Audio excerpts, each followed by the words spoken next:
மதுரை வந்தடைந்த மத்திய உள்துறை அமைச்சர் அமித்ஷாவை வரவேற்ற பாஜக அதிமுக நிர்வாகிகள் மீனாட்சி அம்மன் கோயிலில் வழிபாடு நடத்திவிட்டு கட்சி நிர்வாகிகள் கூட்டத்தில் பங்கேற்க திட்டம். கூட்டணிக்கு பாஜக இதுவரை அழைக்கவில்லை என சென்னையில் பாமக நிறுவனர் ராமதாஸ் பேட்டி. இன்று அமித்ஷாவை சந்திக்கும் திட்டம் இல்லை எனவும் விளக்கம்.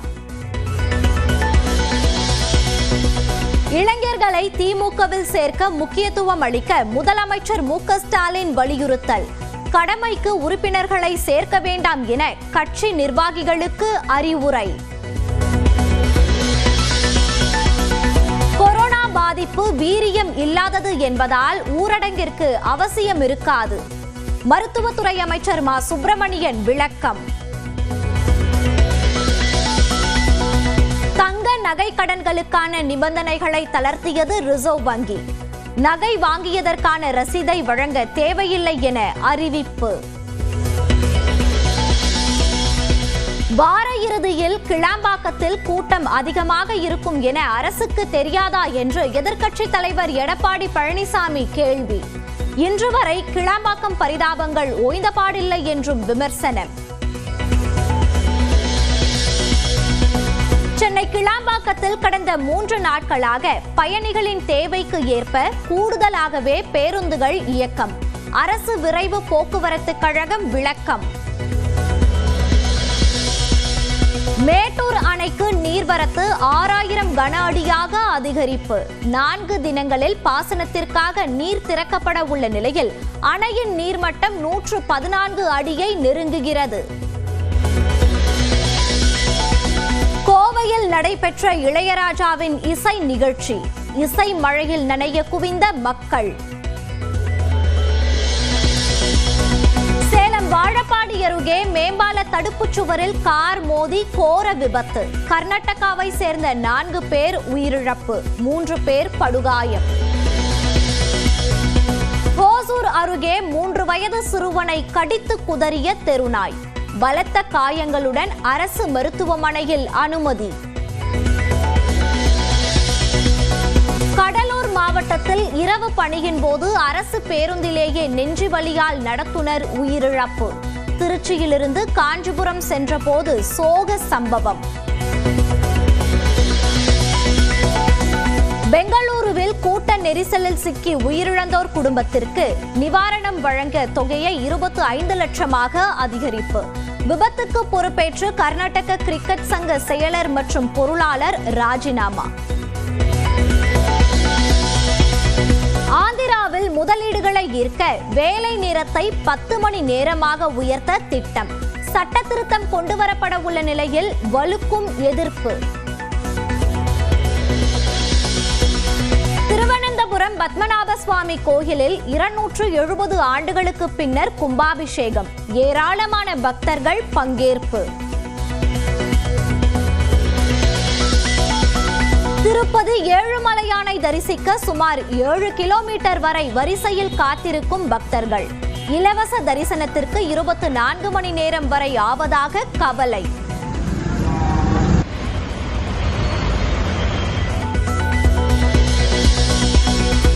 காசா மீது தொடர்ந்து தாக்குதலை அரங்கேற்றி வரும் இஸ்ரேல் ராணுவம். ஒரே நாளில் 90 பேர் உயிரிழப்பு.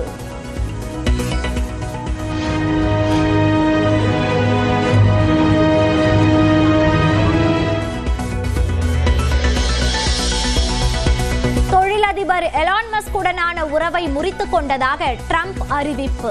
எதிர்க்கட்சியான ஜனநாயக கட்சியினரை ஆதரித்தால் கடும் விளைவுகளை சந்திக்க நேரிடும் என எச்சரிக்கை. பிரெஞ்சு ஓபன் ஆடவர் ஒற்றையர் பிரிவில் வாகை சூடப்போவது யார்? கார்லஸ் அல்காரஸுடன் பலப்பரீட்சை நடத்தும் ஜானிக் சின்னர்.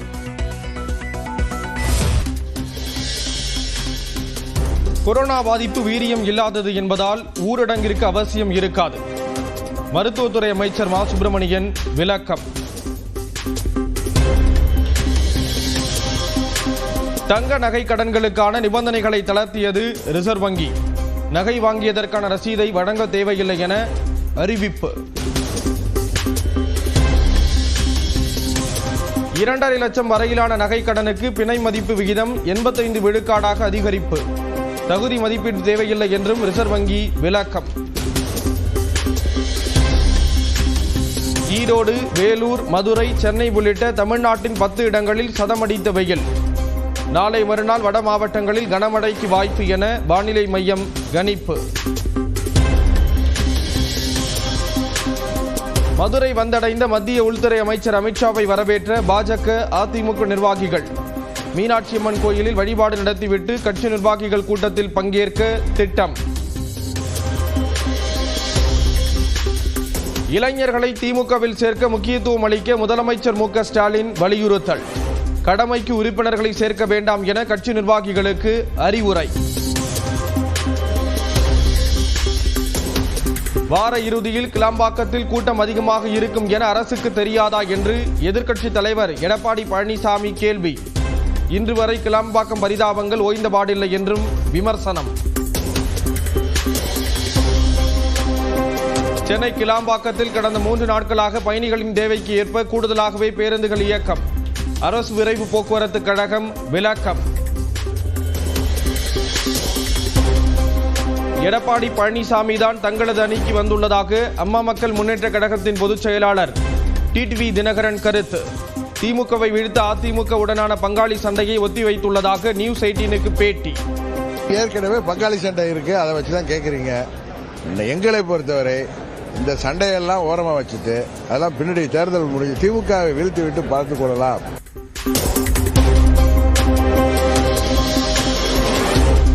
கூட்டணிக்கு பாஜக இதுவரை அழைக்கவில்லை என சென்னையில் பாமக நிறுவனர் ராமதாஸ் பேட்டி. இன்று அமித்ஷாவை சந்திக்கும் திட்டம் இல்லை என்றும் விளக்கம். பெங்களூருவில் கூட்ட நெரிசலில் சிக்கி உயிரிழந்தோர் குடும்பத்திற்கு வழங்கப்படும் நிவாரணத் தொகையை 25 லட்சமாக அதிகரிப்பு. விபத்துக்கு பொறுப்பேற்று கர்நாடக கிரிக்கெட் சங்க செயலர் மற்றும் பொருளாளர் ராஜினாமா. கர்நாடக கிரிக்கெட் சங்க அலுவலகத்தில் சிஐடி அதிகாரிகள் விசாரணை. 11 பேர் உயிரிழந்த விவகாரத்தில் நடவடிக்கை.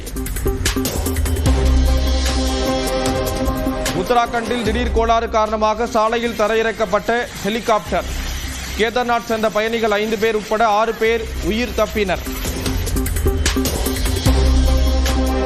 ஆந்திராவில் முதலீடுகளை ஈர்க்க வேலை நேரத்தை 10 மணி நேரமாக உயர்த்த திட்டம். சட்ட திருத்தம் கொண்டு வரப்பட உள்ள நிலையில் வலுக்கும் எதிர்ப்பு. திருப்பதி ஏழுமலையானை தரிசிக்க சுமார் 7 கிலோமீட்டர் வரை வரிசையில் காத்திருக்கும் பக்தர்கள். இலவச தரிசனத்திற்கு 24 மணி நேரம் வரை ஆவதாக கவலை. காசா மீது தொடர்ந்து தாக்குதலை அரங்கேற்றி வரும் இஸ்ரேல் ராணுவம். ஒரே நாளில் 90 பேர் உயிரிழப்பு.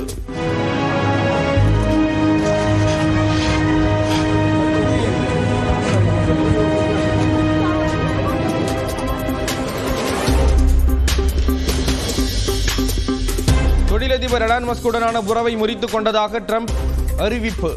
எதிர்க்கட்சியான ஜனநாயக கட்சியினரை ஆதரித்தால் கடும் விளைவுகளை சந்திக்க நேரிடும் என எச்சரிக்கை. பிரெஞ்சு ஓபன் மகளிர் ஒற்றையர் பிரிவில் சாம்பியன் பட்டம் வென்றார் அமெரிக்காவின் கோகோ காஃப். முன்னணி வீராங்கனை சபலன்காவை வீழ்த்தி அசத்தல்.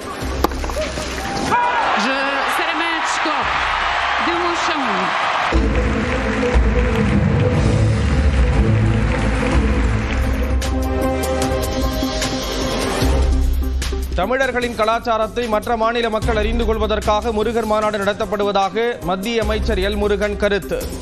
பிரித்தாளும் கொள்கைகளை பாஜக கடைபிடிப்பதாக செல்வ பெருந்தகை விமர்சனம். சென்னையில் வரும் 11ஆம் தேதி முதல் 14ஆம் தேதி வரை தேமுதிக மாவட்ட செயலாளர்கள் கூட்டம். சட்டமன்ற தேர்தல் பணிகள் குறித்து ஆலோசனை நடத்துகிறார் பிரேமலதா விஜயகாந்த். பூமி தாயின் மார்பை அறுத்து குவாரி உரிமையாளர்கள் ரத்தம் குடிப்பதாக உயர்நீதிமன்ற நீதிபதி வேதனை. குவாரி மோசடியில் அதிகாரிகளின் பங்கு குறித்து விசாரிக்க லஞ்ச ஒழிப்பு துறைக்கு உத்தரவு. நம் நாட்டுக்கு தேசிய மொழி கிடையாது என்பதை இன்னும் எத்தனை தடவை சொல்வது? கர்நாடக இசைக்கலைஞர் TM கிருஷ்ணா கேள்வி. விஜயகாந்த் மகன் சண்முக பாண்டியன் நடித்துள்ள படைத்தலைவன் திரைப்படம் வரும் வெள்ளிக்கிழமை வெளியாகிறது. புதிய தேதியை அறிவித்தது படக்குழு.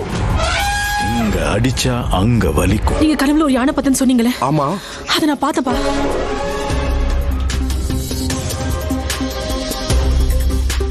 அல்லு அர்ஜுன் நடிப்பில் அட்லி இயக்கும் புதிய படத்தில் இணைந்தார் தீபிகா படுகோன். வீடியோ வெளியிட்டு வரவேற்பு தெரிவித்த படக்குழு.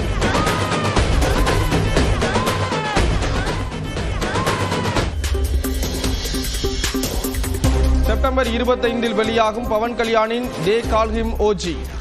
பிரியங்கா மோகன், பிரகாஷ்ராஜ் நடித்துள்ள இந்த படத்தை சுஜித் இயக்கியுள்ளார்.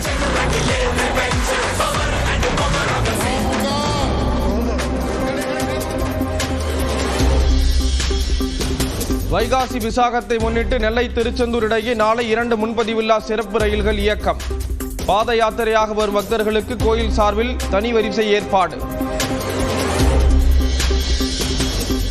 தமிழ்நாட்டில் மேலும் ஒரு சுங்கச்சாவடியை திறக்கிறது தேசிய நெடுஞ்சாலை ஆணையம். தஞ்சாவூர் மாவட்டம் மானம்பாடி சுங்கச்சாவடியில் வரும் 12ஆம் தேதி முதல் கட்டணம் வசூலிக்கப்படும் என அறிவிப்பு. கோவையில் நடைபெற்ற இளையராஜாவின் இசை நிகழ்ச்சி. இசை மழையில் நனைய குவிந்த மக்கள். சேலம் வாழப்பாடி அருகே மேம்பால தடுப்புச் சுவரில் கார் மோதி கோர விபத்து. கர்நாடகாவை சேர்ந்த 4 பேர் உயிரிழப்பு, 3 பேர் படுகாயம். ஓசூர் அருகே 3 வயது சிறுவனை கடித்து குதறிய தெருநாய். பலத்த காயங்களுடன் அரசு மருத்துவமனையில் அனுமதி.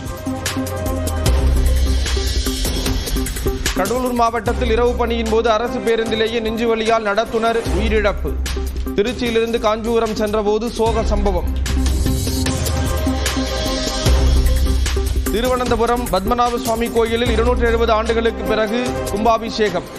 ஏராளமான பக்தர்கள் பங்கேற்பு. பாஜக உடனான கூட்டணியால் அதிமுக பலவீனமடையும். விசிக தலைவர் திருமாவளவன் எச்சரிக்கை. திருப்பதி ஏழுமலையான் கோயிலில் நடிகை வரலட்சுமி வழிபாடு. தீர்த்த பிரசாதங்களை வழங்கிய கோயில் ஊழியர்கள். விருதுநகர் மாவட்டத்தில் பட்டாசு ஆலையில் வெடி விபத்து. தொழிலாளி ஒருவர் உயிரிழந்த சோகம். லக்கி பாஸ்கர் படப்பாணியில் 4.5 கோடி ரூபாய் மோசடி செய்த வங்கி பெண் மேலாளர் கைது. ராஜஸ்தானில் உள்ள ICICI வங்கியில் கையாடல் செய்து பணத்தை பங்குச் சந்தையில் முதலீடு செய்தது அம்பலம். மகாராஷ்டிரா சட்டமன்ற தேர்தலில் பாஜக மேட்ச் பிக்சிங் செய்து வெற்றி பெற்றது. எதிர்க்கட்சி தலைவர் ராகுல் காந்தி பரபரப்பு குற்றச்சாட்டு. தேர்தல் தோல்விகள் ராகுல் காந்தியை விரக்தியடைய செய்துள்ளன. மேட்ச் பிக்சிங் குற்றச்சாட்டுக்கு JP நட்டா பதில். மேட்ச் பிக்சிங் என்ற ராகுல் காந்தியின் குற்றச்சாட்டு முற்றிலும் அபத்தமானது. ஏப்ரல் மாதம் கொடுத்த அறிக்கையை மீண்டும் வெளியிட்டு தேர்தல் ஆணையம் விளக்கம். சவுதி அரேபியாவின் மெக்காவில் லட்சக்கணக்கான இஸ்லாமியர்கள் வழிபாடு.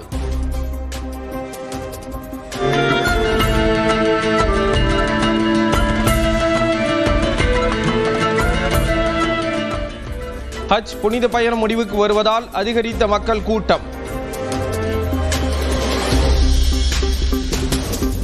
சீனாவில் கட்டப்பட்டுள்ள உலகின் முதல் இரட்டை அடுக்கு கேபிள் தொங்கு பாலம். 9000 டன் எடையை ஏற்றி சோதனை. ஆப்கானிஸ்தானை விட்டு வெளியேறியவர்கள் திரும்பி வரலாம். பொது மன்னிப்பு வழங்கப்படும் என தாலிபான்கள் அறிவிப்பு. விராட் கோலியே தனது முன்மாதிரி என கூறிய சாய் சுதர்சன். கோலி வழியை பின்பற்றியே கிரிக்கெட் விளையாடி வருவதாக பேட்டி. தொடர்ந்து முக்கிய தலைப்புகளை பார்க்கலாம். மேட்டூர் அணைக்கு நீர்வரத்து 6000 கனஅடியாக அதிகரிப்பு. 4 தினங்களில் பாசனத்திற்காக நீர் திறக்கப்பட உள்ள நிலையில் அணையின் நீர்மட்டம் 114 அடியை நெருங்குகிறது. திருவள்ளூரில் கோயில் கட்டுமான பணியின் போது மேல் தளத்திலிருந்து தவறி விழுந்த மேற்கு வங்க தொழிலாளி உயிரிழப்பு. சடலத்தை கைப்பற்றி காவல்துறை விசாரணை. சேலம் மாவட்டம் தலைவாசல் அருகே கருவின் பாலினத்தை கண்டறிந்து கூறிய 2 பேர் கைது. வீட்டில் வைத்திருந்த ஸ்கேன் எந்திரம் பறிமுதல். திருப்பத்தூரில் கோயில் தூய்மை பணிக்கு சென்ற பெண்ணுக்கு பாலியல் தொல்லை கொடுத்ததாக புகார். அர்ச்சகர் தியாகராஜன் மீது வழக்கு பதிவு செய்து காவல்துறை விசாரணை. சீர்காழி அருகே அரசு பேருந்தும் சரக்கு வாகனமும் நேருக்கு நேர் மோதி விபத்து. திடீரென சாலையின் குறுக்கே வந்த கார் மீது மோதாமல் இருக்க சரக்கு வாகனத்தை ஓட்டுநர் திருப்பிய போது விபத்து என தகவல். உதகையில் பிஷன் டவுன் அருகே குடியிருப்பு பகுதியில் முகாமிட்டு இருந்த 20க்கும் மேற்பட்ட காட்டெருமைகள். பொதுமக்கள் வீடுகளை விட்டு வெளியே வர அச்சம். விருதுநகர் மாவட்டம் திருச்சுழி அருகே கோயில் திருவிழாவில் ஆண்கள் மட்டுமே கலந்து கொண்டு கறிவிருந்து. 150க்கும் மேற்பட்ட கிடாய்களை படையிலிட்டு வழிபாடு.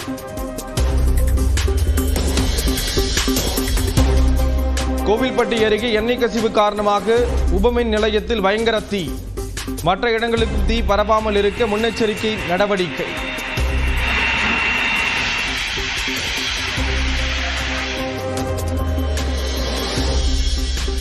புதுச்சேரியில் கட்டுப்பாட்டை இழந்த மினிவேன் கடைக்குள் புகுந்து விபத்து.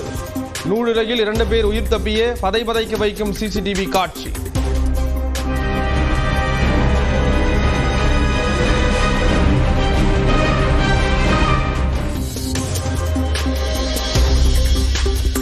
கடலூர் மாவட்டம் சின்ன இருசாம்பாளையத்தில் சாமி ஊர்வலத்தின் போது மின்சாரம் தாக்கி ஒருவர் உயிரிழப்பு. படுகாயமடைந்த 4 பேர் மருத்துவமனையில் அனுமதி. சேலத்தில் அரசு பேருந்து ஓட்டுநரை தாக்கிய வழக்கறிஞருக்கு தர்மடி கொடுத்த பொதுமக்கள். போக்குவரத்து நெரிசல் ஏற்பட்டதால் வாகன ஓட்டிகள் அவதி. திண்டுக்கல் அருகே நந்தவனப்பட்டியில் வீட்டிற்குள் புகுந்து தவளையை விழுங்கி 5 அடி நீள நல்ல பாம்பு. பாம்பை நகர விடாமல் தடுத்து நிறுத்திய வளர்ப்பு நாய்.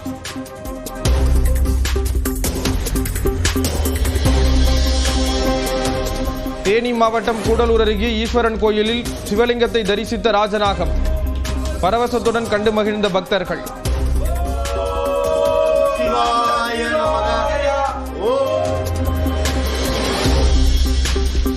சின்னத்திரை நடிகர் சங்க பொதுக்குழு கூட்டத்தில் தீர்மானங்களை நிறைவேற்றுவதில் இரு தரப்பினரிடையே வாக்குவாதம். ஆகஸ்ட் 10 சின்னத்திரை நடிகர் சங்க தேர்தல் நடைபெறும் என சங்க தலைவர் அறிவிப்பு. நீலகிரி மாவட்டம் உதகை அருகே காஃபி தோட்டத்தில் உலா வந்த புலி. மனிதர்களின் சத்தத்தை கேட்டதும் மின்னல் வேகத்தில் வனப்பகுதிக்குள் ஓடி மறைந்தது. அசாமில் கடுமையான மழைக்கு பிறகு மெல்ல திரும்புகிறது இயல்பு நிலை.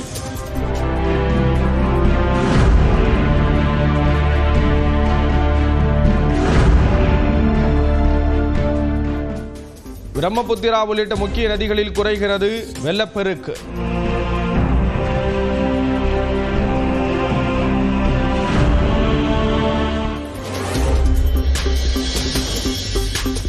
சிம்லா சென்ற காங்கிரஸ் மூத்த தலைவர் சோனியா காந்திக்கு உடல்நலக் குறைவு. மருத்துவமனையில் அனுமதிக்கப்பட்ட நிலையில் நலமுடன் இருப்பதாக காங்கிரஸ் கட்சி தகவல்.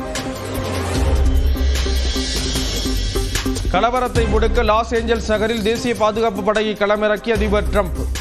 வன்முறையாளர்கள் கொள்ளையர்களை ஒடுக்க நடவடிக்கை என டிரம்ப் அறிவிப்பு. அமெரிக்காவில் சட்டவிரோதமாக குடியேறியவர்களை கைது செய்வதை கண்டித்து நடைபெற்ற போராட்டத்தில் வன்முறை வெடித்தது.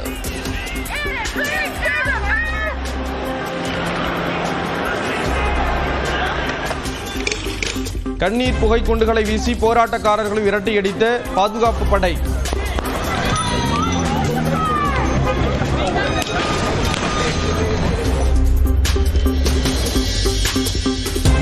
உலகின் 5வது பெரிய பொருளாதார நாடு என்பதால் G7 உச்சி மாநாட்டில் பங்கேற்க இந்தியாவிற்கு அழைப்பு. கனடா பிரதமர் மார்க் கார்னி விளக்கம்.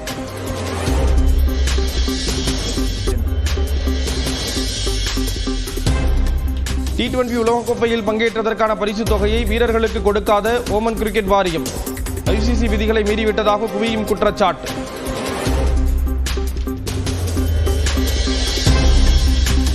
SS ராஜமௌலி இயக்கும் புதிய படத்தில் மாதவன் நடிக்க உள்ளதாக தகவல். மகேஷ் பாபு நாயகனாக நடிக்கும் இந்த படத்தில் பிருத்திவிராஜ், பிரியங்கா சோப்ராவும் உள்ளனர்.